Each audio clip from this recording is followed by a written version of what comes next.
5 minutes after the hour, it is the Glen Biegel Show, KOAN 95.1 FM and 1080KOAN.com. That's where we stream live. Love to hear from you today. We're actually going to be talking to, if people have been here longer than, 10 years, you will remember this person. He was, as far as I'm concerned, is the father of talk radio in Alaska. His name is Fritz Pettyjohn, and he's working on something called the Reagan Project, and we'll be talking to him just very briefly, or not briefly, but very shortly, and I look forward to that.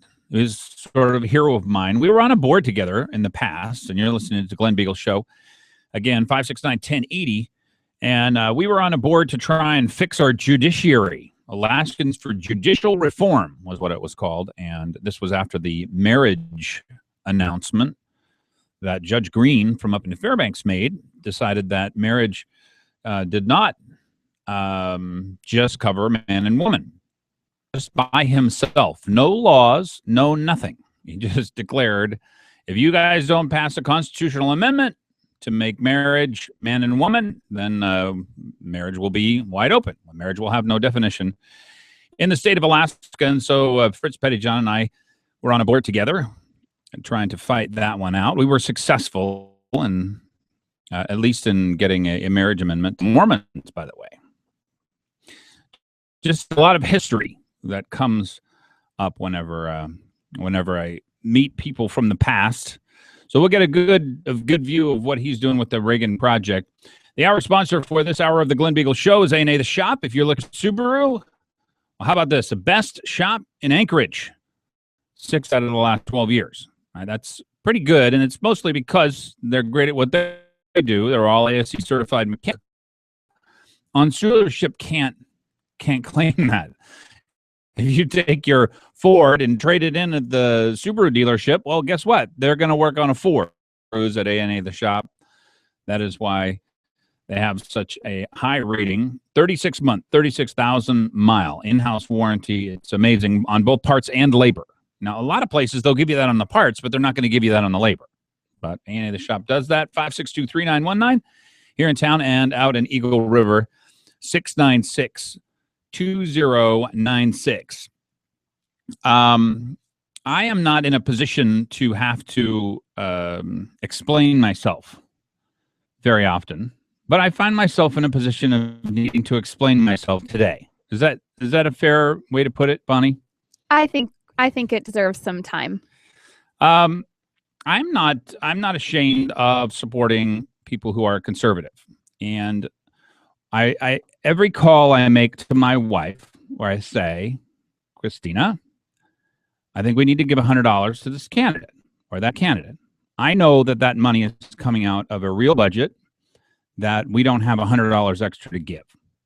I am not ashamed of supporting conservatives.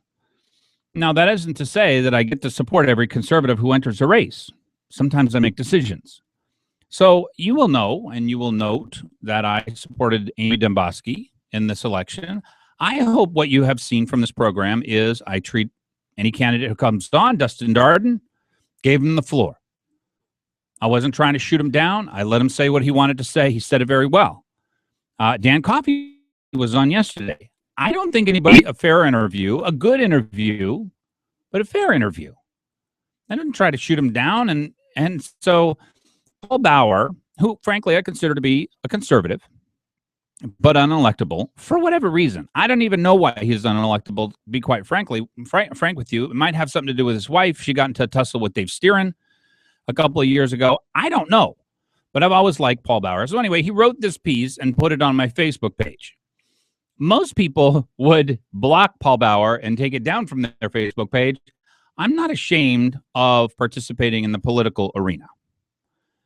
Now, I do want you to judge me on whether or not I'm fair to candidates, knowing that, when you've supported a candidate with your money, the natural thing I think for most people is I am going to tilt the scales in their favor. I don't see how anybody could say that I've done that. I don't do that. I live different lives. And one of my lives, with my money, I get to speak. I get to support candidates. in another life, I get to be on the radio and I get to speak about political things. Those two areas of reality don't they don't mix. They're not related to each other in very deep ways.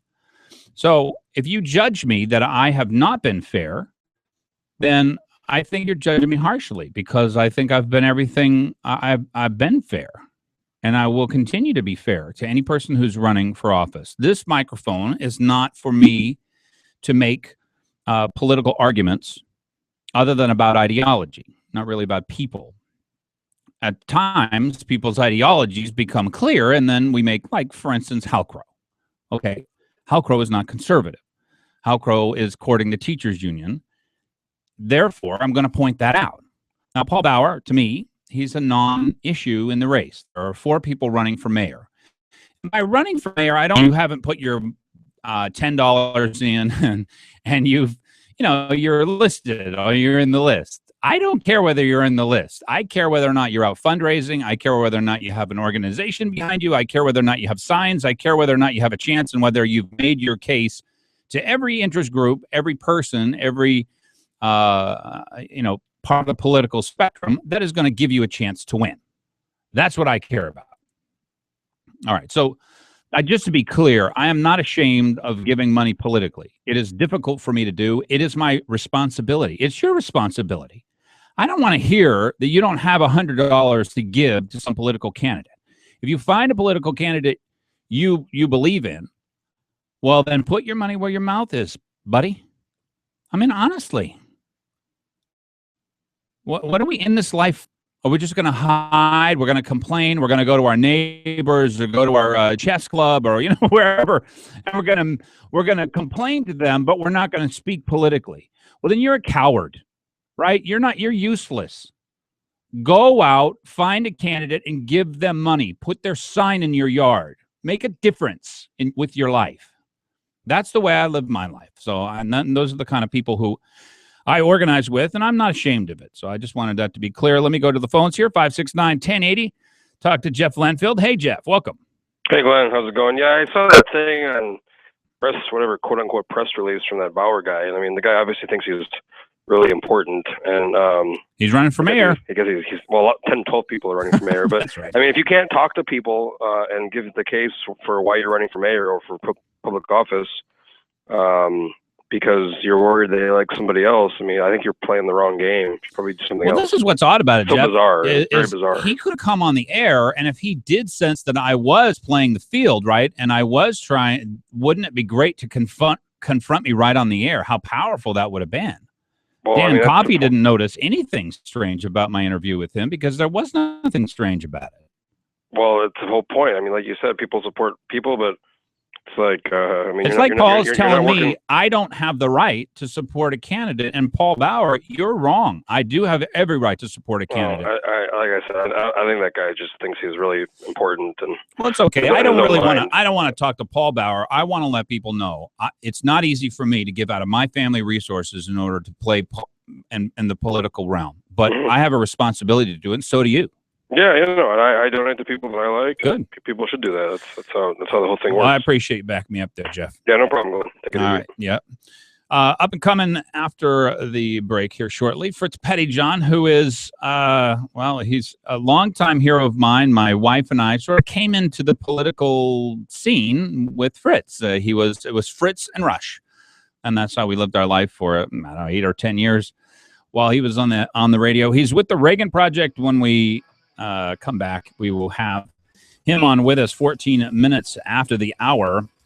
And there is a whole lot of news to cover. Actually, I'm also going to have on Harriet Drummond, very far left person, and she wants us to allow doctors to kill people. And we will be talking about that at 5 o'clock. So that ought to be something to tune in for. Love to hear from you. 569-1080, 95.1 KOAN, 1080KOAN.com, The Glen Biegel Show.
18 minutes after the hour, it is the Glen Biegel Show, Alaska's consistent conservative, and one of the people who brought me into conservatism and told me what it was and what it looked like and what it felt like and why it was is on the phone here with me. His name is Fritz Pettyjohn. Fritz, welcome. Well, Glenn, thank you for those kind words, and please say hello to your lovely wife for me. Well, I appreciate that. Look, you are involved with the Reagan Project, and this is something that I don't know that people understand why it's so important. So I wanted to lay out my case really quickly. We have moved from a conservative country to a liberal country, but a far more powerful movement, or at least as equally powerful, is we have moved from sovereign states to federal mastery. And when we look at the environmental regulations that control us, the regulatory environment that we live in, the federal judiciary, the amount of money that the feds give us, they can print money. They employ millions of people. They control our borders, our planes, our guns and ammunition, our energy, our lands. When I give the list of what the federal government has essentially claimed ownership of, it is very daunting. And the Reagan Project, to me, the goal of it is to say, wait a minute, there's nothing else on the other side of the scale here. We got to do something. Well, you hit the nail on the head, Glenn. I'm impressed. You get it. You know, not everybody gets it, but Article 5 of the Constitution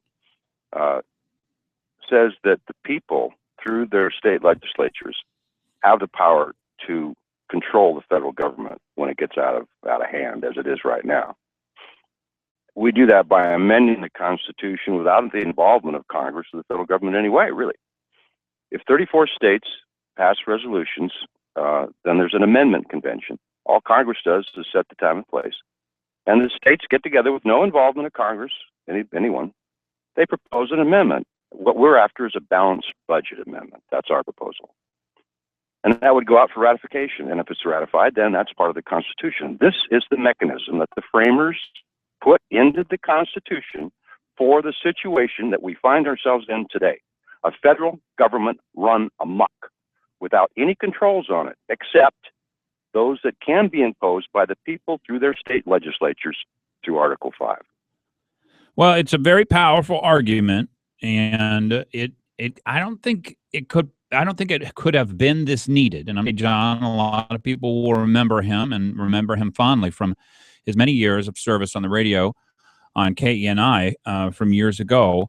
I don't think people will realize how needed it is or be shocked at it, because essentially when we changed the Senate to be a super legislature, a super House of Representatives, they stopped representing the states and they started just having their hands out.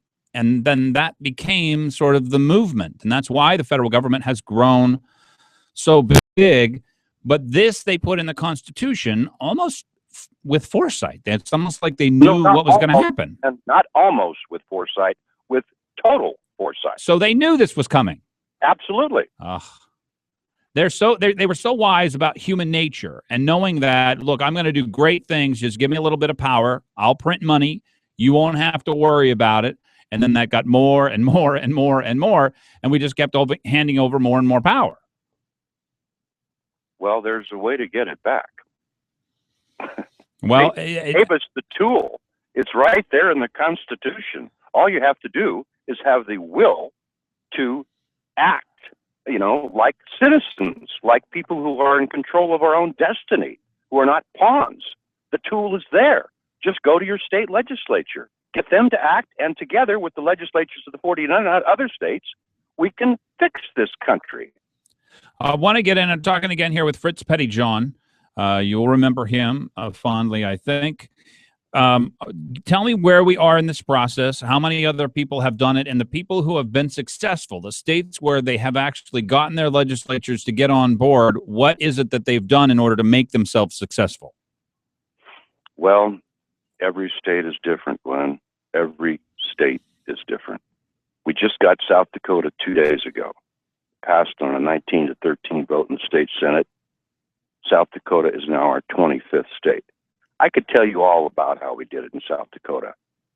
Mainly, we fought the John Birch Society, tooth and nail. They've beaten us in South Dakota for 30 years. We have a guy in South Dakota named Hal Wick. He has been a state representative there for 30 years. He's been trying to get this thing passed, fighting the Birch Society year after year. This year, 2 days ago, after 30 years, he got it over the top, number 25. It wasn't even close, 19-13. So he just needed to get it cleared from committee, and then the votes were already there. The votes were very difficult to get, I assure you, Glenn. I see.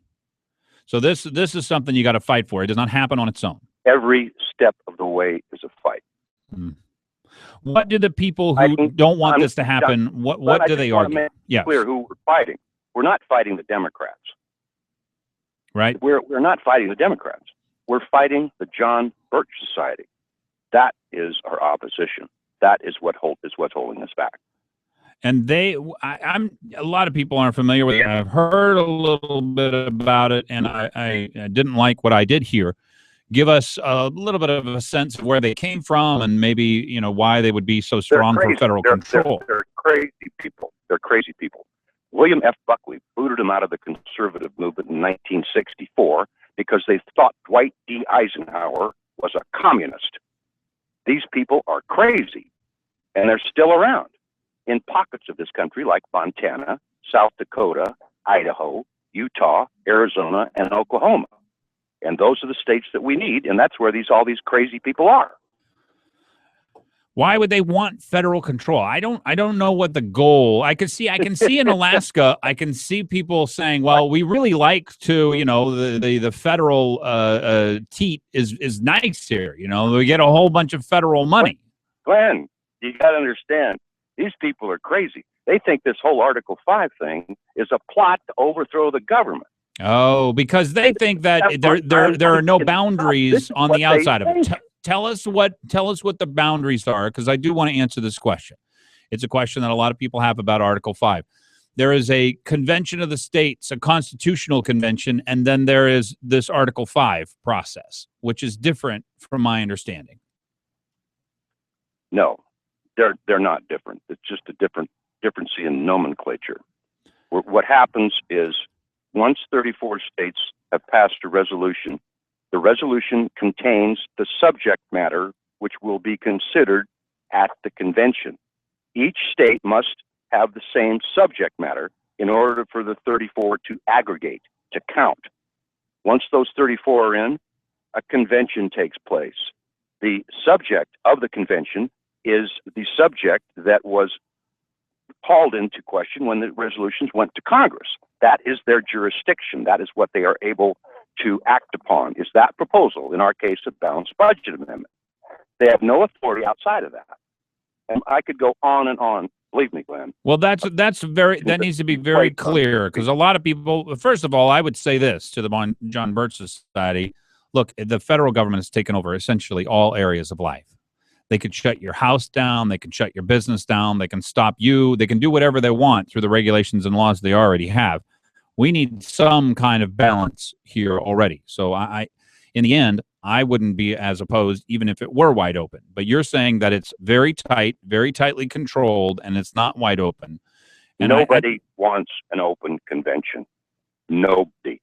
I've traveled across this country, believe me, and talked to legislators in state capitals all over the place on this subject. Nobody wants an open convention. It's not going to happen. It'll be under the control of these state legislatures. They will control their delegates. Their delegates are their agents. They will not be given free rein. They're on a short leash. It's not going to get out of control. Trust me.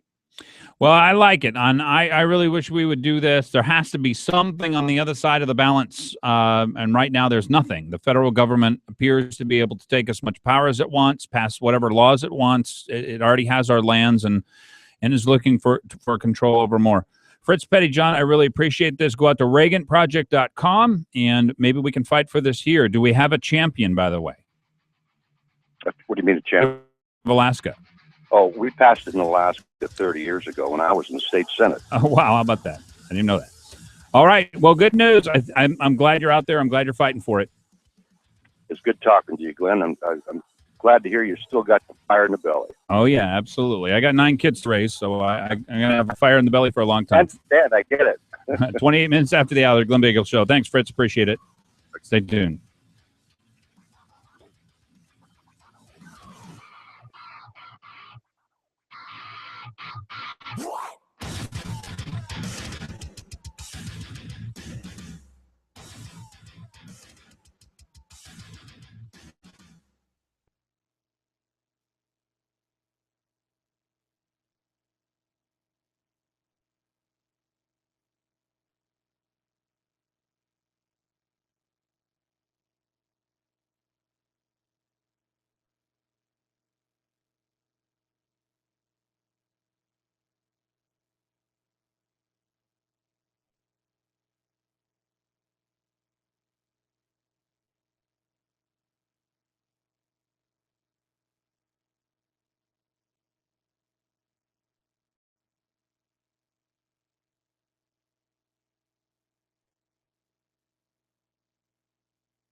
27 minutes before the hour. Boy, how exciting to interview somebody like Fritz Pettyjohn.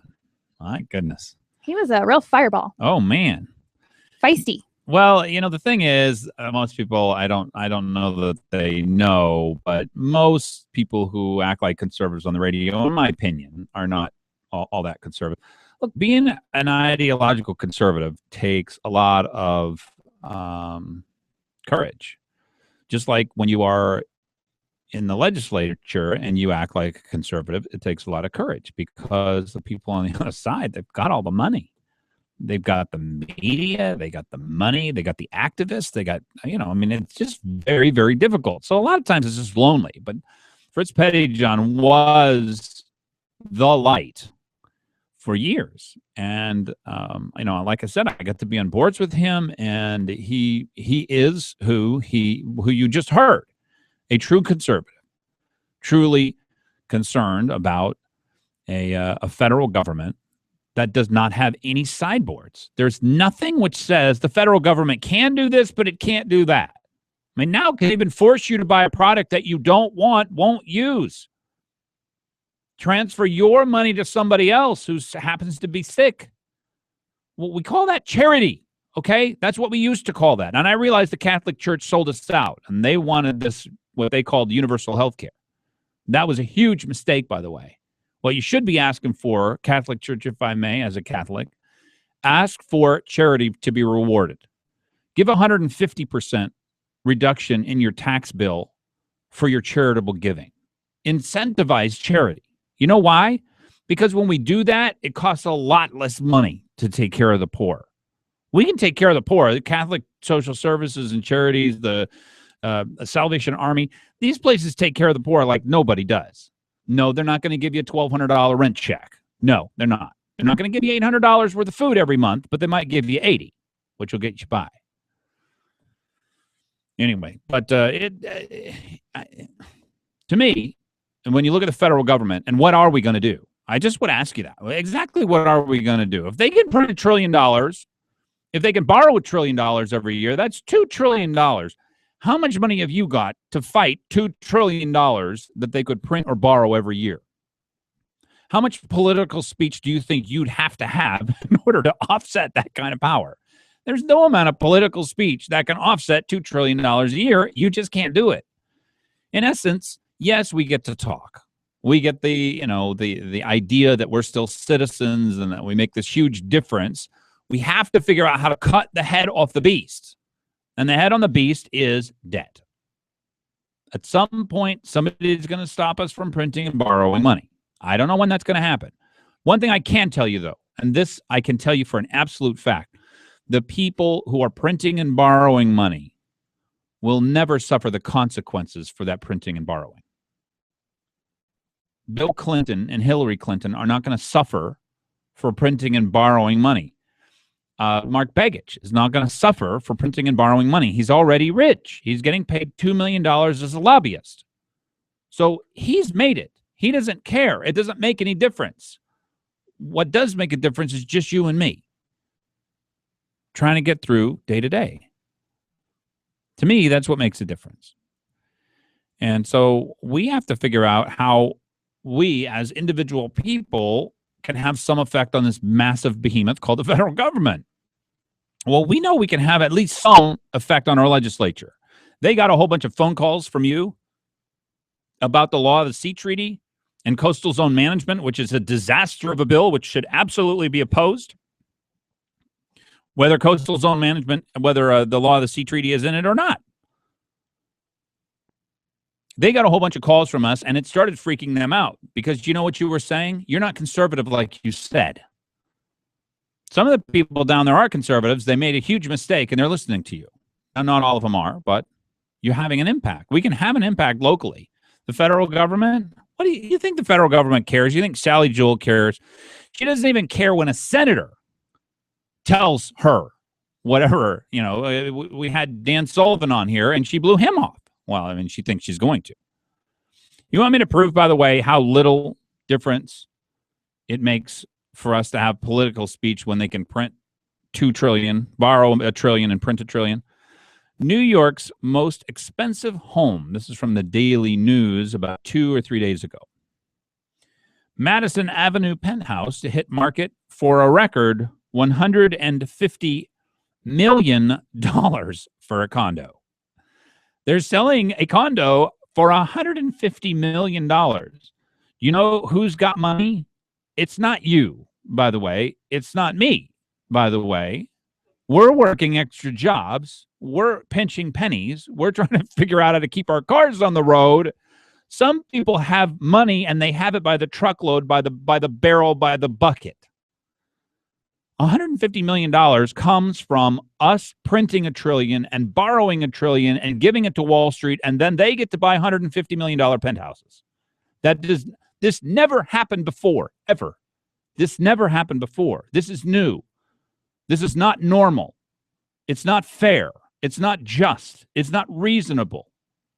Nobody has $150 million to spend on a penthouse apartment. Nobody.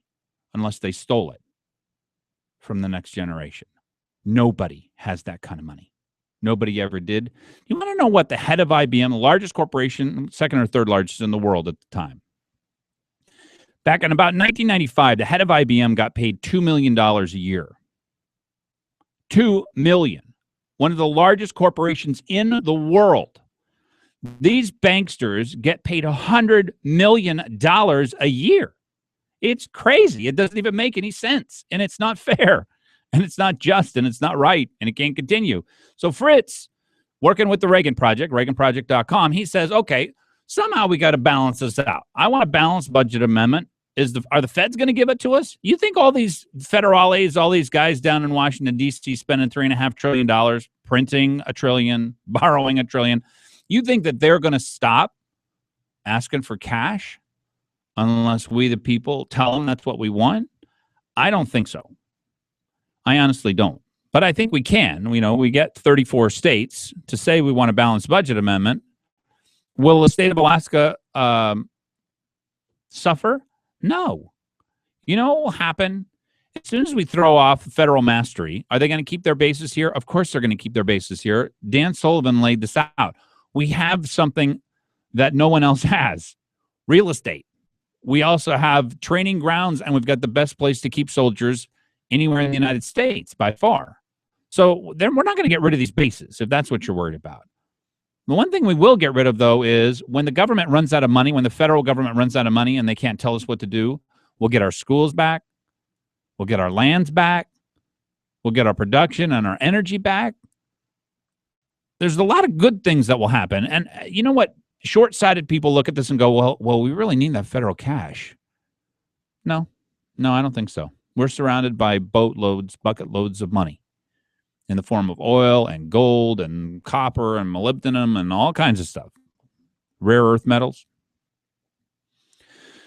So, yeah, it does take a little bit of courage. But, most things in life take a bit of courage. Your wife to dance, the very first time, going on that first date, buying your first car, getting married, buying your house. Those took a lot of courage, but, the payoff was huge. And it's lasting, and it's real. And that's what it's going to take if we're going to stare down this tiger, which is coming to devour our children, actually. And that's the sad thing. It's already impacting us now. We have a lot to talk about. Walker is saying something, and I want to go through the argument that he's making here because it's very, very important to me to say the following. I want a gas line, an Alaska gas line. I want it really badly. That is very important for us to say. Anything that gets us a gas line that we don't have to be indebted for the rest of our lives, in other words, as long as it's making money, I don't even care if the state doesn't get a dime from it. I like the jobs from it. I mean, if it were me and I were governor, I would say, look, we're going to do this tax-free, no money to the state of Alaska. All we want is the natural gas liquids industry. That's all we want. We'll ship all the rest of the gas out wherever it goes.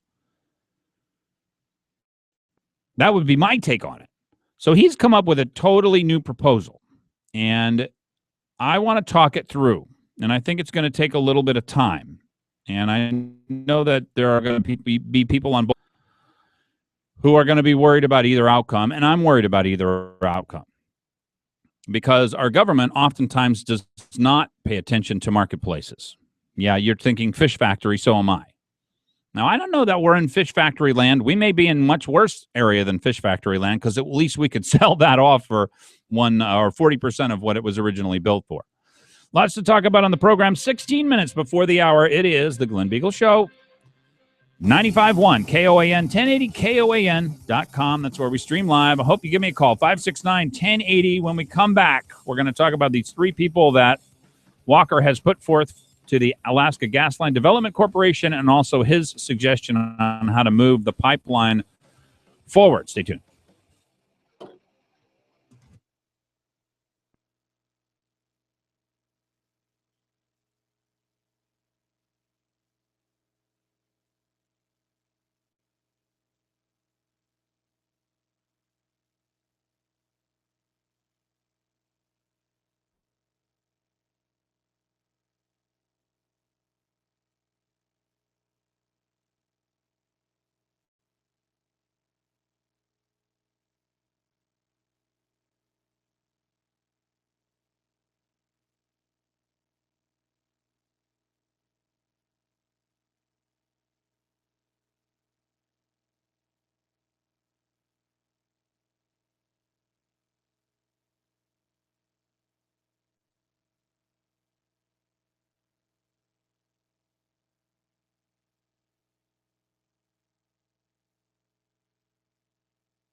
Twelve minutes before the hour.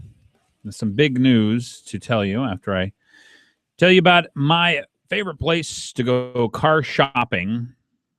And I really recommend them. I found out how they do business. Me recommending a place that sells cars that have been.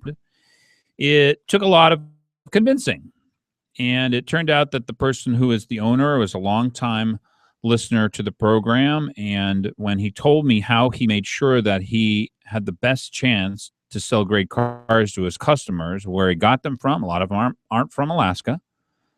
And I really like the miles, by the way, that on cars that come from other places. But he has his own auto shop. He checks them all out. And a lot of the cars that you're finding at auction and other places, he won't buy because he actually knows that he needs high-quality cars. Payless Car Sales is the place I'm talking about, and Ali runs the place. And I came to believe in what they did.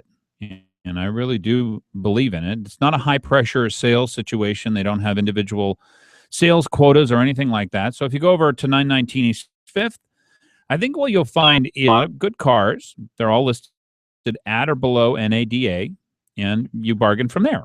And I think you'll find people who are receptive. And look, I believe in them. I want you to give them a call, 677-AUTO, 919 East 5th, online at paylesssales.com. The big announcement is we are going to have another lineup change. You may have noticed that Dan is no longer on in the morning. And whatever you think of that, it is the case. So they looked around for another morning program, and I am the jury of their decision. And their decision is they're going to put Tom Anderson on 6 to 9 a.m., both here in Anchorage and out in the Valley. And they're going to put me on out in the Valley, where I have a huge number of people who listen to me. Most of my speeches are actually given to Valley audiences.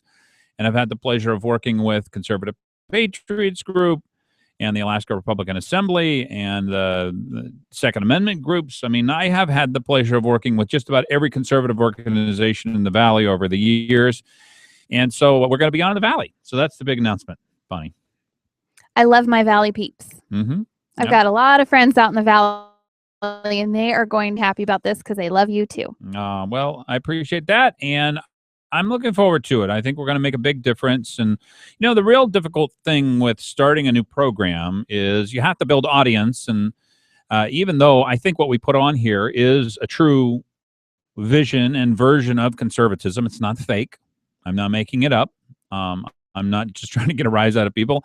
And I'm not, I'm not trying to color the truth of anything.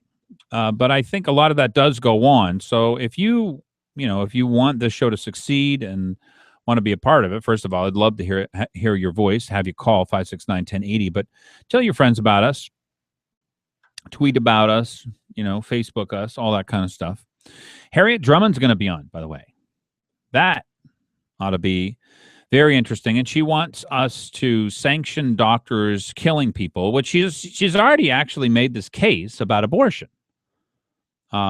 She's for abortion on demand, anytime, any place. You don't like the sex of the child. You don't like the eye color of the child. Of course, if the child's going to be deficient in any way in her eyes, she wants you to be able to kill that child. So she's already made this case. And now she wants to be able to have our doctors decide if you're terminally ill enough. We're all terminally ill. I don't know that people understand that. Nobody gets out of this life alive. Everybody's going to die. And what if it's stage 1 cancer?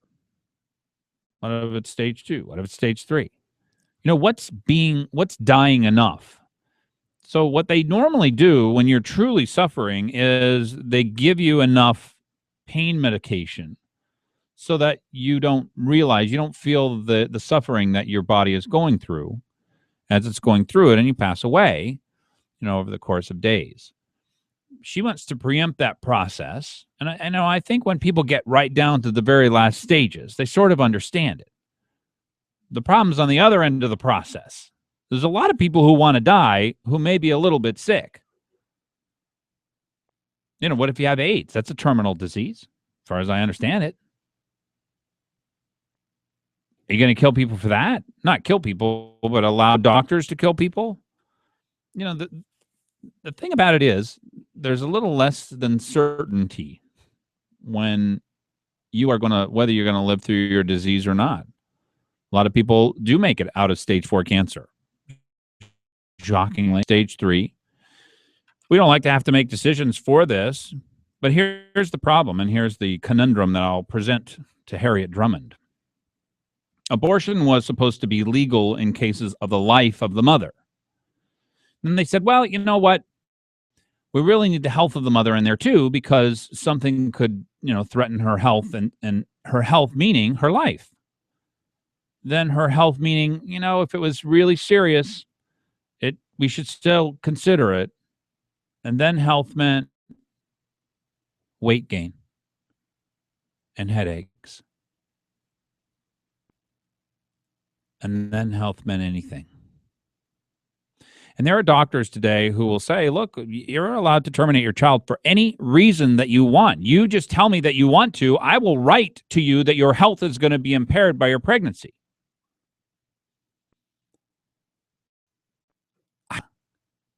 How a society decides that someone is dying enough.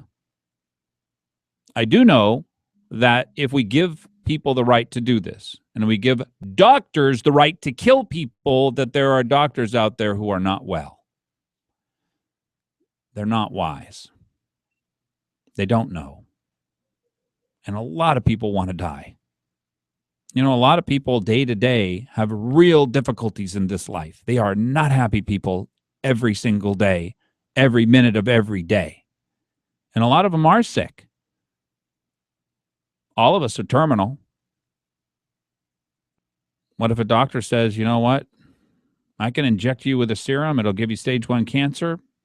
That's my judgment as to whether or not you're sick enough. And I could kill you the next day. How do you build sideboards on this? I mean, what is society's responsibility to value life? It's a real balancing act here. Because we all understand the very last stages of life where the cancer has infected everything. And there's really nothing left. Or Alzheimer's has taken the person completely away and they don't really know what's going on anymore.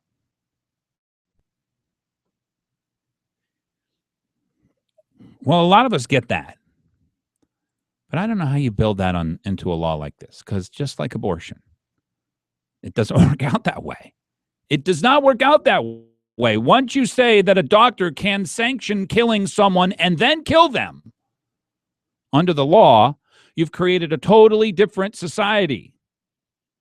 Can you imagine the kind of pressure they used to, in northern cultures, Arctic cultures, old people, get on the iceberg. You no longer can hunt fish. Well, it's time for you to go. Get to 30, 35, 40 years old. You know what? Time for you to go. You're not helping enough. Well, it's not the kind of society I want. And I look forward to discussion here with Harriet Drummond on exactly the kind of difficult situations. I know she's going to try and paint, the very, very, very end of life, that's the only time that this is ever going to occur. We already have drugs for that. We already know how that's done. That happens tens of thousands of times, hundreds of thousands of times every year in the United States of America. We already know how that's done. We don't need doctors to kill people in order for that process to go basically pretty well, in a sad way. Well, we'll talk to her 3 minutes before the hour. The governor has come out with, I think, his end line statement. He's made 2 of them, one about the gas line and the other one about this Alaska Gas Line Development Corporation board. And it is going to take some working through. We're going to have to talk to a lot of experts on this, on what it means. I don't know that this has ever been done before in the free world. It's done a lot in places like Saudi Arabia and things like that. We will find out what these pronouncements on the Alaska Gas Line mean and the Alaska Gas Line Development Corporation board mean later in the program. Harriet Drummond should be with us after this short break, 2 minutes before the hour of the Glen Biegel Show.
5 minutes after the hour, our sponsor for this hour of the program is Alaska's conservative dentist. He's the one person everyone needs in their life, Dr. Dan Kiley, 562-9209.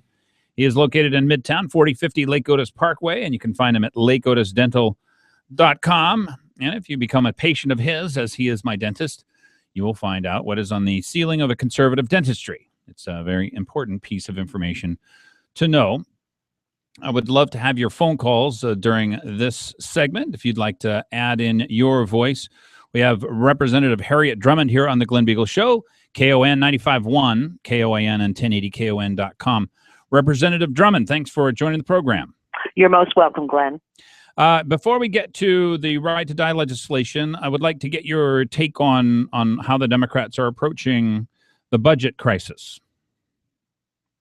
Well, we're waiting to see what the governor's final budget looks like and what the majority is going to do. Were you satisfied with the amount of cuts in his original budget? Was it a little bit of a shock to you? Do you want to go in the other direction? You know, there all the departments have a different level that they can deal with. The governor is finding that some cuts are reasonable and others are not going to work. So he's committed to some cuts, and others he's put some money back in. Yeah, I guess he said he found $20 million and he added $20 million back into the budget. If we end up with a $2.5 billion deficit that we have to make up with taxes, who do you think would pay the majority of that? And how would you suggest we make up that deficit? I don't think there's going to be a new revenue source discussed yet. I think we're talking about our savings for the immediate future. Yeah, for the next 4 years. And so you're not even thinking of how we would close a $2.5 billion deficit. You're just expecting that at some point we'll come up with more money from somewhere. Right. We can't cut our way to successfully closing a deficit like that without tanking our economy. I don't think that's smart. And I think we have far too much in savings to have to go there yet. Okay, so we'll put off the day a little bit longer. Pardon me? We'll put off the day a little bit longer. I mean, we've got money maybe for 3.5 years. Something like that. Yeah. Yeah. Well, it'll have to be faced here sooner or later. Now, in the end, do you favor state spending or do you favor people keeping tax dollars in their pocket? I think state spending. Yeah. Well, it'll be a tough balance. It'll be a really difficult balancing act. Let's get to the right to die legislation. Why don't you lay out for us the aspects of this bill? Well, this is called an act relating to the voluntary termination of life by terminally ill individuals. These folks are already dying, already suffering, and it gives them an option to hasten an inevitable death. It's only available to those who are diagnosed terminally ill. This is not an option this is not about suicide. People are already dying. All of us are already dying. You could say that. But these are people who are so close to death that they can stare it down, or they can't stare it down. And this gives them that option to decide if they want to avail themselves of medications to hasten their death. You say 6 months. Why not longer? Why not shorter? I think that in the medical community, this is probably as safe a diagnosis as any. It may turn out that some of them will live. It may turn out that some of them will have considerably less. We had to go somewhere, and it's basically modeled after Oregon's bill, where actually maybe 70% of the folks who actually acquire these prescriptions end up using them. So about half do not use them. It simply gives them a peace of mind to know that they have that option should they need it. Now, what if a person lives longer than 6 months? And the doctor said, well, I'm giving you a diagnosis of 6 months. Is there any recourse to have that doctor's license removed? I'm not quite understanding that. Well, here a there doctor are says, okay, there's- obviously, this is my there's concern is over. There's no guarantee. There's no guarantee. Okay, And so there are you two could live doctors 10 required. years and two doctors, let's say two doctors really believed that, look, you're suffering. I don't want you to suffer. I'm just going to give you a 6-month diagnosis. My friend Joe over here, who's also a doctor, is going to give you a 6-month diagnosis. This person might live 10 years, but he's suffering, and these doctors want to help him out. Well, I guess I'm not that sneaky, and I believe that the physicians are not supposed to collude with one another. They're supposed to be unaffiliated with one another and provide separate diagnoses that are in roughly in agreement. Well, I guess there are two examples here that I would bring up as to why this kind of a bill has me worried. First of all is abortion, which was originally supposed to be for the life of the mother, and then life-threatening situation for the mother, then became health of the mother. And do you know what health includes? I imagine you do. Weight gain, headaches. Our doctors give abortion okays for any reason at all. That wasn't the original intent.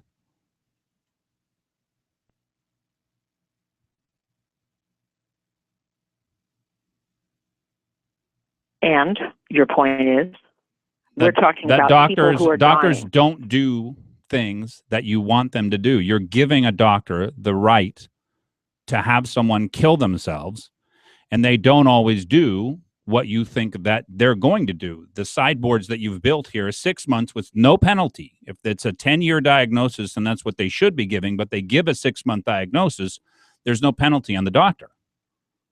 Well, I think that's a good thing to consider once we begin discussing this bill. Okay. That is a good point.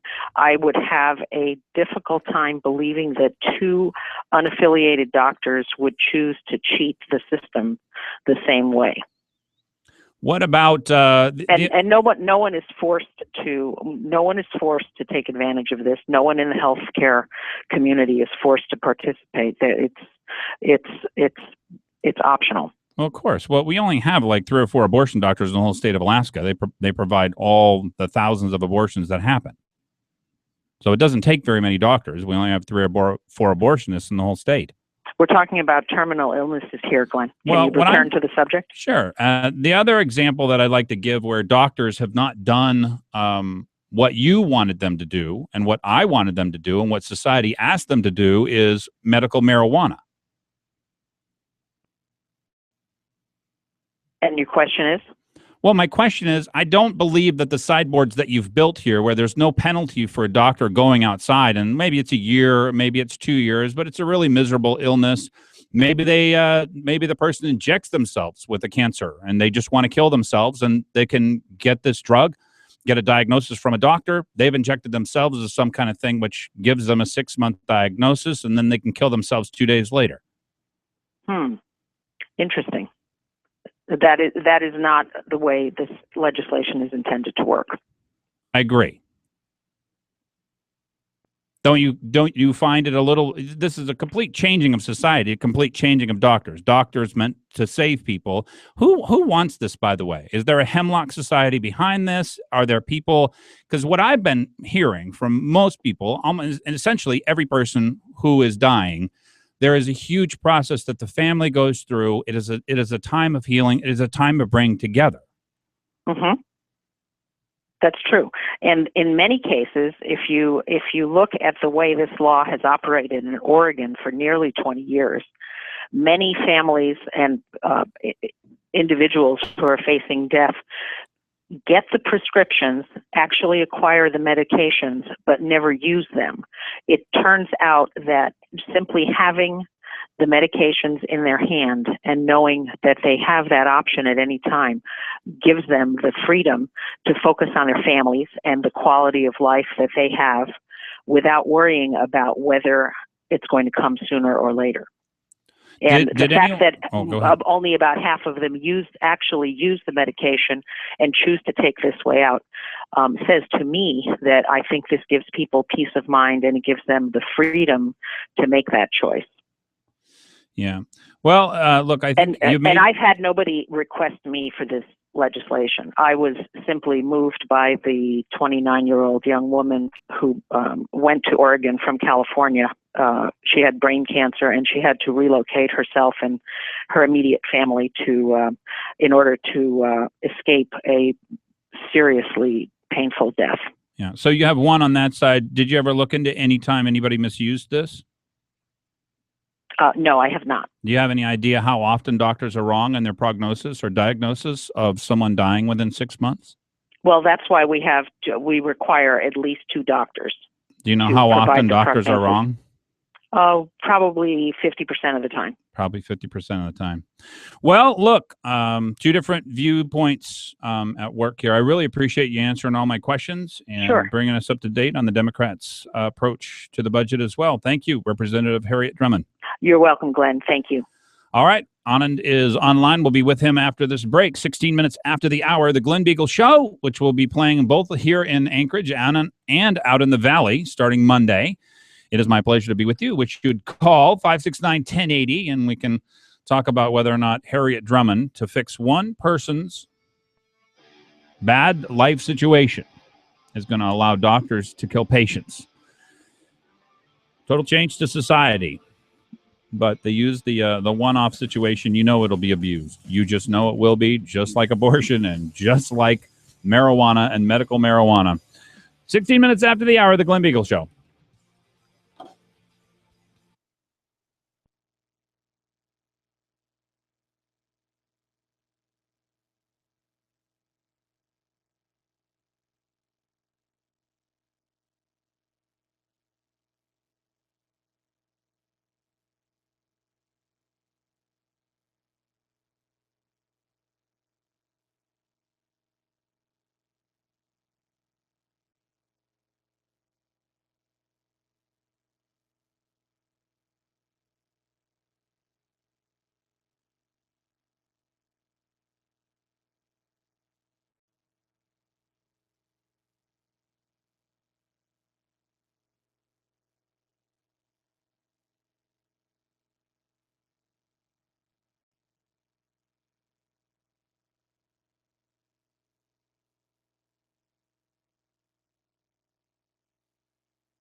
Nineteen minutes after the hour, Glen Biegel Show here on 95.1 KOAN, 1080KOAN.com. tough issues. Look, we don't shy away from hard issues, and that's one of the reasons why talk radio is here. If you're looking for somebody to help you with what can be a very difficult issue, and that is your roof. If you've got water coming in through the ceiling or brown spots or just damage occurring while you don't even see it, the best thing to do, call a roofing professional, and then they, for no cost at all to you, will come out, take a look at your roof, give you a free re-roofing estimate, or just tell you, look, your roof actually is fine. Maybe you need to replace the shingle here or there. They can give you that information, 345-5555. You've got your pick of the litter. I hope you include Earhart Roofing in your bidding process. They're almost always the low bidder, always the best choice. And when you think roofing, think Earhart, E-A-R-H-A-R-T at 345-5555. Let me go to the phones here, and I would like to hear from you. Todd, welcome. Hey, Glenn. I was in the store, and I just caught the tail end of what Ms. Drummond was saying, and it just struck me as just a way to legitimize something that someone already has the ability to do if they want to. I mean, if you're terminally ill and you want to kill yourself, you can kill yourself. Yeah, you just take enough painkillers. Take enough of anything. Take whatever you want to use to kill yourself. I mean, these arguments. Whether it's homosexual marriage, whether it's abortion, whether it's assisted suicide. They're all just people looking for approval of society to do something that they know they probably shouldn't do, and in some way it would legitimize their choice. And Paul, all right, Todd, certainty is a huge deal. A lot of people try to commit suicide, but they fail. If you could have a doctor prescribe something for you that made sure that you were going to die, whoo. That totally changes the game. Well, but I don't know about that. I think, I don't know. I'm not a psychiatrist, but I've heard that people who fail at suicide generally because they didn't want to die in the first place. Mm-hmm. I mean, so I'm not certain that is. You don't think they would take the death drug, that whatever the doctor prescribed for them, even though they're in terrible emotional pain? Because I think a lot of people do think this will kill me. I'm pretty sure it will, but they just are wrong. They're surprised and maybe shocked at how resilient the body actually is, unless, of course, the doctor prescribes for you the death drug. That for sure will work. Yeah, I don't know. I just think it's a way of legitimizing a choice. I agree. It changes society, Todd. To have our doctors, rather than heal us, kill us. That is a completely different view of society, and it's one Harriet Drummond holds and not one that I hold. And the other thing that is just in complete opposition to my worldview is that somehow suffering is a bad thing.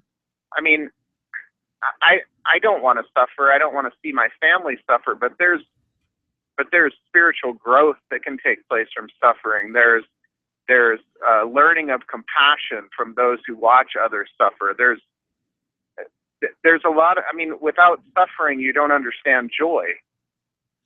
It's absolutely right. But look, a lot of these people are just looking for facility. They just want society to say, this is okay, get rid of it. Your pain is not going to be of any value to anybody. You couldn't be more wrong. The last 6 months of your life are critical. Well, mostly for the people around you. Exactly. That's exactly who needs to be part of that. And I know that it's hard and you don't want to be a burden on everyone else. They want you there. Yeah. Well, have a good one, Glenn. Thank you, Todd. Appreciate that. Let me go to Anand. Anand, welcome. I've got a story here that I wanted your comments on. I'm hoping you can stay on with me for a little while. Yeah, but before you talk about that story, I want to just comment on Ms. Drummond's interview, right? Yep. If I may. So I'm not even going to say that I'm shocked, but I will say this: I'm going to wake up half hour early during the next election so I can help whoever is going to run against her. Good. Because what I find shocking is that not a single Alaskan has asked this woman to put this law in place. She woke up one day all by herself. What is she, God now? That she's going to, we need this. She read one story. I can understand if thousands of Alaskans asked her to do something. This is how Nazi Germany started. One man put a vision forward. People of the wrong color, wrong religion, crippled. I mean, all of us, we were being shoved in the oven, and the world watched. And I tell you what, Glenn, people need to understand how dangerous Harriet Drummond really is, because she's setting the vision of death. That's the one thing first I want to say. The second thing I want to point out is like, look, there's a clinical psychology aspect to death here. And it is proven beyond doubt in studies after study that the will to survive just overcomes almost anything. People crawl through deserts, crawl through injured, body broken, crawl through, mountains and survive. And when the doctor sees them, they just can't figure out how that human being could have survived, but they did, because they had the will. And then of course, the will of God behind them. So my biggest thing is, how do you know that that person who's asking for death is not actually clinically depressed? Most physicians in America are not trained psychiatrists. So now you're taking somebody who is clinically depressed, might die, and aiding their suicide? Dude, that's crazy. It is a totally different view. And the reason, by the way, that she hasn't, you would think with all the people who are dying in Alaska and have died over the years, and how so many people pass, and they, many people are in pain, and it's difficult for many people, that she has not been asked by people in Alaska, because you find out how important the death process is. So she's going to, and here's the interesting part, right? So when she starts to put this law in place, she's taking us through this whole expense. She's going to put a law in place. Lord knows, we're going to spend millions of dollars because this woman feels like it. Mm-hmm. Well, look, the Hemlock Society is going to be up here. There are going to be these individual examples of one person with brain cancer. She has to change her whole family, and she wants to kill herself. These are very, very, very rare. And that is the reality of the situation. Harriet Drummond is creating a much, much bigger problem where people are going to feel pressure to get rid of themselves because they think it would make life easier for others. That's not our view of death. That's her view. Isn't. That's exactly right. And the thing is, I respect a person's right to live their life or end it. I really do, because guess what? Mountain climbing is no different. You go up the mountain, there's no chance you'll come back. You have taken the chance that you might die. I respect that. We can't. So maybe in a twisted sense, I understand where she's coming from, but the fact that now you can have a doctor. That's it. That's the part. Make sure you're going to die. Make sure you go up on that mountain and you don't come back, and that a doctor makes sure you're dead. That's exactly right. And seriously, everybody who's heard this interview, if you know anybody in District 18, I think that's where she is. District 18, or maybe I have the district wrong. 22, I think, right? I was District 22. I mean, seriously, please, somebody. I don't live there. I'm going to try to sell my house to go move there. But this is too much. I mean, this. Anand, can I keep you over? I wanted to talk about a couple of other things as a brown man, and I think you will understand where I'm coming from on this next story, which I'm quite shocked that I'm actually reading. Stay tuned. 28 minutes after the hour, the Glen Biegel Show here on KOAN.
27 minutes before the hour. Glen Biegel here on 95.1 KOAN, 1080KOAN.com. If you want to stream live with us, go out to glenbiegel.com.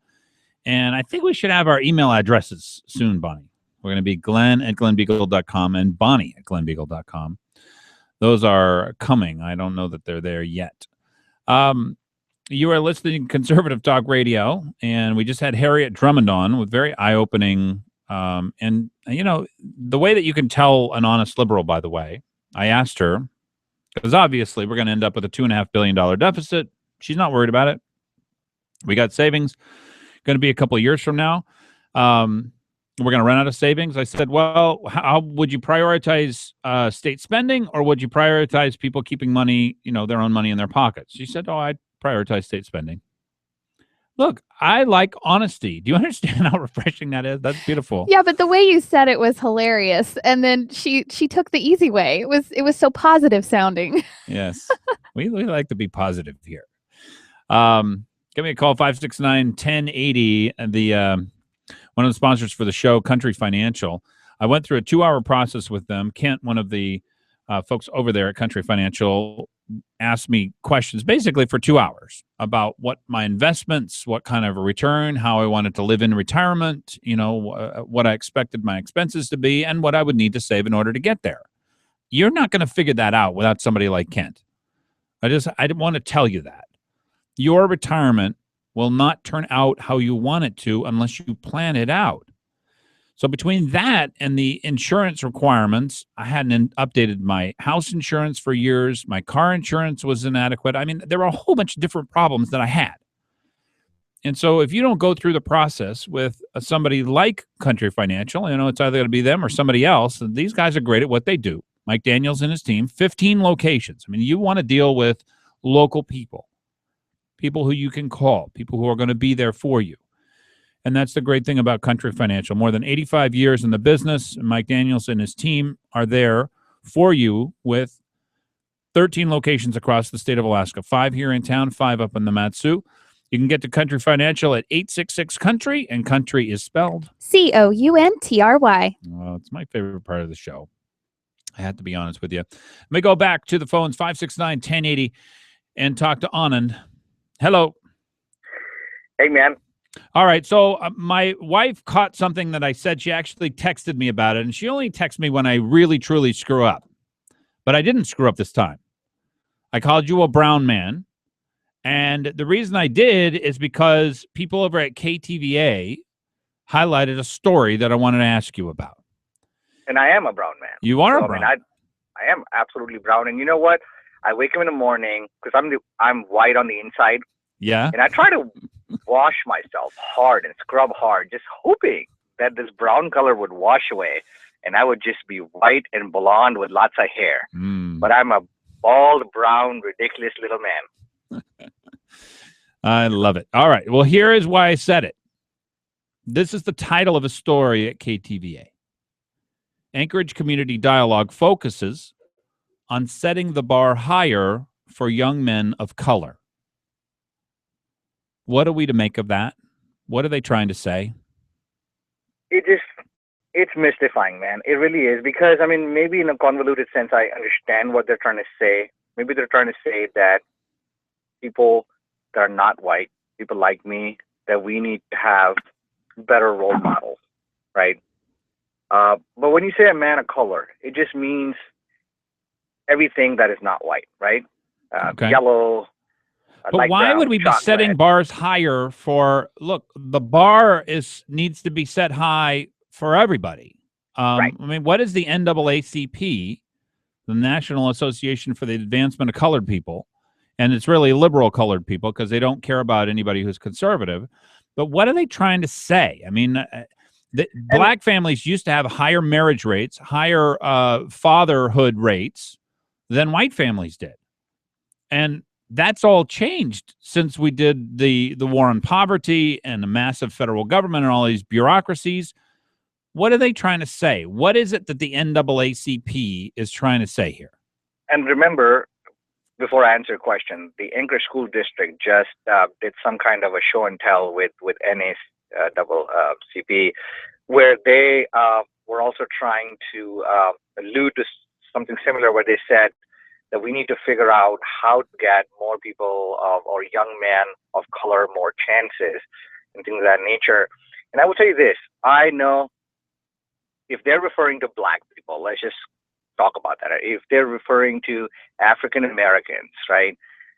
I know some phenomenal African Americans that are CIOs, CFOs, very accomplished people. Just so to categorize people by color and then lump them, I think is the stupidest thing we can do. It seriously is, and we have to move beyond that. If they really wanted to say that, maybe what they should have said is that people of certain from a certain socioeconomic strata need to have better example. Maybe that's what they're trying to say. Because if you come from a broken family, if your father is an alcoholic, right? If your dad has been in and out of jail, if you've never really had who is your role model? Maybe that's what they're trying to say. Well, let me give you a couple of quotes from them, because I find these, look, I don't have any racism in me at all. One of my best friends, you're one of my best friends now. And I can attest to that. Absolutely. And a black guy was one of my best friends in high school. I just don't get it, frankly. I don't understand where these people are coming from. So it always freaks me out when they start trying to separate people based on their skin color, because I don't understand it. It doesn't make any sense to me. So let me give you a couple of quotes here from them. The guest speaker, Omar Tyree, who is an African-American author. If we can't communicate what we are feeling and who we are, then we don't get the chance to get all those anxieties and passions out of us. Who's we? Why? Who would be keeping them from telling people who they are feeling? And who do you explain? I don't ever remember telling anybody what I'm feeling. I don't ever remember needing to do that. I don't know why that's important. So who is he talking about? What does he want us to get out of that? If we can't communicate what we are feeling and who we are, so he's labeling an entire segment of society, I guess, saying that you can't speak. No one is listening to you. Then we don't get the chance to get all those anxieties and passions out of us. Why do you want passions out of you? You wouldn't. I mean, and here's the thing. I mean, think about it. If color was taken out of the equation for a second, if seriously we were to take the color out of the equation, what would happen to NAACP? That wouldn't They'd exist. Be gone. Yeah. What would the purpose of them be? They have to keep the race war alive. If all of a sudden we had the cojones to call gangsters gangsters. White, black, yellow, blue, I don't care. If you're a bloody gangster, you're a gangster, right? And we need to have the courage to do that. And that's how we show our young men that, look, you don't want to be like that gangster, regardless of what that person's color is. There's enough and more white people, right, that are in poverty, that have come from broken families, that are going through the same challenges that a lot of black and brown people are going through. It's got nothing to do with your skin color. It's got to do with what your dad did to you, whether or not your mom stayed, whether or not the welfare check was coming. Yes. That's exactly right. And there's enough and more data that clearly articulates that when the government stepped in to augment the family unit, problems started from there. Mm-hmm. So really, do we when need Uncle Sam became Uncle Dad, all of a sudden, the family started to fall apart. And even though these people lived a little more comfortably for the brief period of time, they lived such sadder lives. It's so much more empty without Dad. And that's basically it. And here's the thing, man. I grew up we just had enough to eat. We could put clothes, shirts on our back and things of that nature. I'm never rich. I'm probably never going to be rich. I've only known hardships, but I am proud of my hardships. I had to go to school, I have to work like a dog to get what I am. And I appreciate the opportunity to get there. And the thing is, as a colored person, if I can use that phrase, all I ask from, and I'm a first generation immigrant and I am a proud American. I'm so appreciative that this country has jobs for me, that I can get up in the morning and I can say, hey, Mr. Employer, if you don't like what I do, I'm going to go somewhere. And worst come worst, what? McDonald's always hires. I can still make $10 there. But the point is, I take pride in that fact. And that's the value I pass on to my child. And the thing is, There's enough of role modeling going around. Now you tell me, if you're 14 years old, 15 years old, and you just took a gun and your pants are hanging down and you're deciding to shoot somebody, tell me that you did not know that was wrong. The problem is, it's not that the person didn't have a role model. The problem is that from the point that the person entered the Anchorage School District, and I'm just going to use the Anchorage School District because that's the only school district I know, they were told that there's simply no power over them. The state is going to do this and the that. same thing that this guy is going out and selling, that exactly you're a group of right. people who nobody listens to and nobody cares about, and it couldn't exactly be right. more wrong. That's the lie they keep saying. That's it. And you can keep showing a finger to everybody at school and your parents and your teacher. I mean, the whole 9 yards, because of all the laws we've got. Guess what happens? When that human being, with the kind of mindset he now has, when he or she steps out on the street and messes with either a cop or some other human being, unfortunately, that's when you have the disaster that we have in front of us. People die. So we have to ask ourselves. Yeah, we got it. This has to stop. Look, life has to be full of consequences, and kids they require tough love, and that means sideboards and rules and consequences and somebody to enforce them. And if you don't get that, I don't know how you grow up and be a decent human being. Anand, I really appreciate your call. Thanks, brother. Thank you, sir.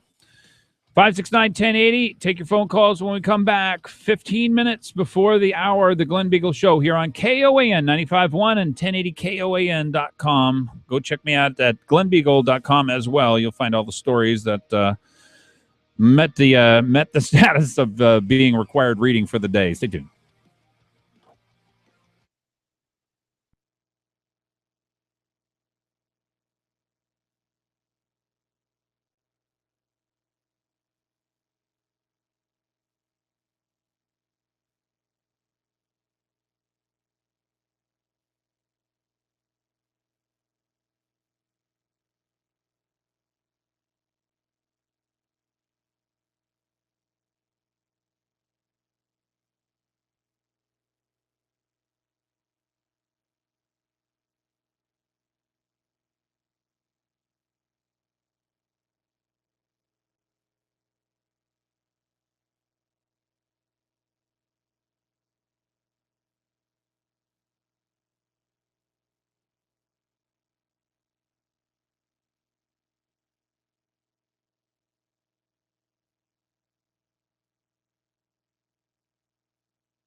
Twelve minutes before the hour, Glen Biegel Show here on KOAN. I'd love to hear from you. 569-1080 is the number, 569-1080. Some big news. We're going to be out in the Valley on KVNT starting on Monday.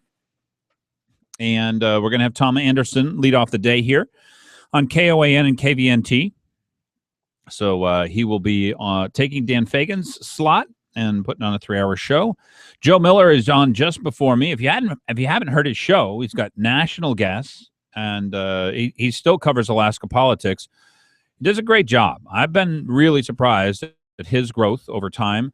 I know that he knows the areas where he could get into trouble. You tell me whether or not you think I'm right here, Bonnie, that he would have the tendency to lecture.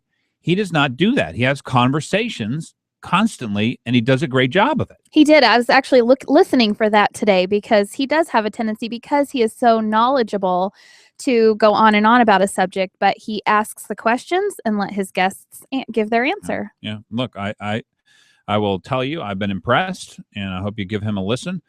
He's on here in town. Go check him out.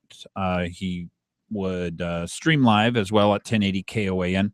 Love to take your phone calls here and get your thoughts on the show today. Let me go to Jerry. Jerry, welcome to the Glen Biegel Show and KOAN. Well, it's good to talk to you this afternoon. And I wanted to call in about Harriet Drummond's issue. Okay. Yep. She sponsored right to die legislation. Yes, and I think in one case, when you use the terms where doctors would kill people, I think you're kind of misstating it. And I want to tell you a personal experience. Okay. My mother was 95, and she was suffering from a terminally ill issue. She had cancer. Mm-hmm. And in her last 3 weeks, my brothers, my sister, and I, 3 brothers and one sister, held her hands, watched her in agony, and we begged the doctor to give her something that would cease this agony and pain she was going through. And the look in her eyes that she would look at us, and you could see the pain. She was 95 years old, had just passed her 95th birthday. And the doctors know we can't do that in this state because that's an illegal thing to do. And I can't tell you how it hurt to watch my own mother, tears in her eyes, suffering from an agonizing pain that nothing could be done. And finally, after about a week of us sitting and sharing her hand holding, she could hardly talk.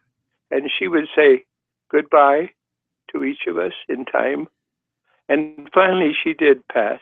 But the agony that she went through was just hard to hold your mother's hand.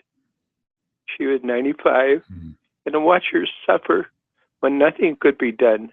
And I think there are cases where that particular legislation would help people like my mother, or the doctor could have given her some additive that would reduce her suffering and at least let her pass without going through weeks of agonizing pain, to where she passed on. And it was a relief, really, to see her pass on. I think that's a case for a lot of people, Jerry. And not go through that suffering. Yeah.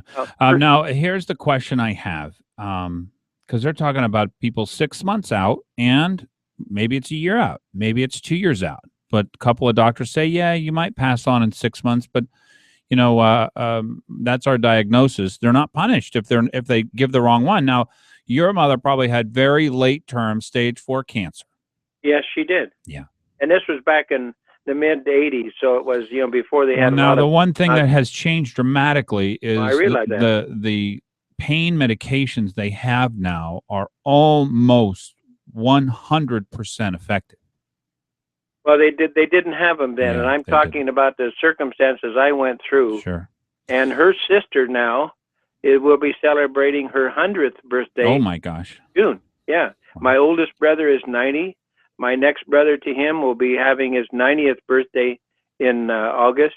I will be 78 in May, and I guess we have some long genes in us. But I just remember my mother suffering. And if she could have been peacefully die, it would have been good for all of us to know that Mom isn't hurting anymore. She was a woman who sat beside us and held our hands when we went through some painful falls and injuries. And, you're going to get better, son. It'll be okay. It'll be okay in a little bit. But we couldn't say that to her. So I just wanted to add that. I appreciate it, Jerry, and I'm sure she's looking down at you. Well, I hope so.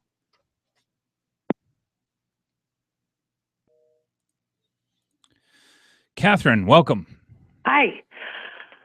I probably disagree with Drummond's thing, but I do think that I have a friend I grew up with, and her older sister's husband was a crop duster, and he had an plane crash and was burning alive in the plane, and the cop was standing right there.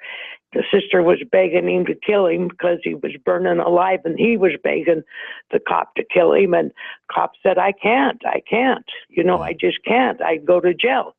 And I think that maybe something ought to be done there.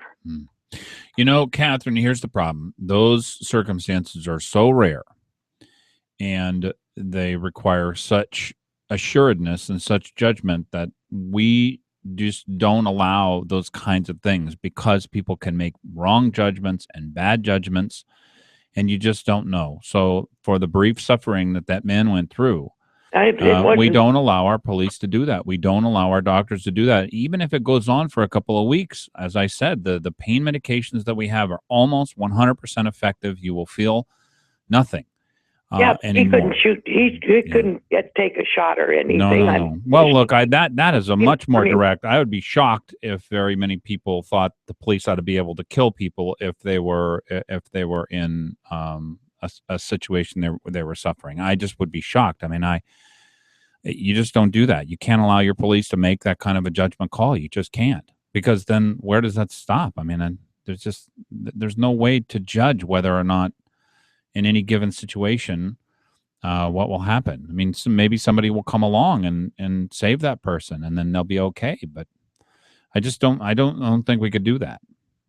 Okay. I think I disagree. All right. I appreciate that, Catherine. Thanks a lot, Glenn. Bye. You know, this is the hard part about life, is life comes and it goes, and we live through the good parts, and we live through the hard parts. And, you know, I know Jerry doesn't see those last 3 weeks with his mother as being something that people gained from, and he only sees the pain that she was in, but it gave people 3 weeks. Life is hard sometimes, and you hear these stories, and I sympathize with them. But that does not give us the right to legislate life. And that's my view on it. Well, the hard part of this is that people can abuse these situations. I think even the example that Harriet Drummond brought up, which is not an Alaskan situation. The reason why people don't ask for these kinds of things is they know that it can go desperately wrong. I mean, she was not taught. Even the lady who was diagnosed with, I think, with terminal brain cancer or something, she lived much longer, and would have lived much longer than even the legislation allowed. But look, there were doctors that said, "Well, you know, we don't think it's operable. We don't think there's anything we can do." And they wanted to let her kill herself. So even the example that she gave, from my recollection, was one where there was an abuse of the supposed system. I don't know. These are not easy questions. I know that it makes people uncomfortable that society makes these kinds of judgments. We do not let our doctors kill people. We do not let our police kill people, even if they're in pain. And, you know, we just try to do the best that we can. And there are good reasons for that. And I realize in individual circumstances, you know, that we probably all will have to go through. We kind of wish maybe it wasn't going to be that hard for us, and maybe it would make it a little bit easier. But there's so much lost. There's so much lost in the process that Harriet Drummond is suggesting that we go through. You're listening to the Glen Biegel Show. My pleasure to be on with you 2 minutes before the hour. And we will be back with you on Free Flower Friday coming up tomorrow. Stay tuned.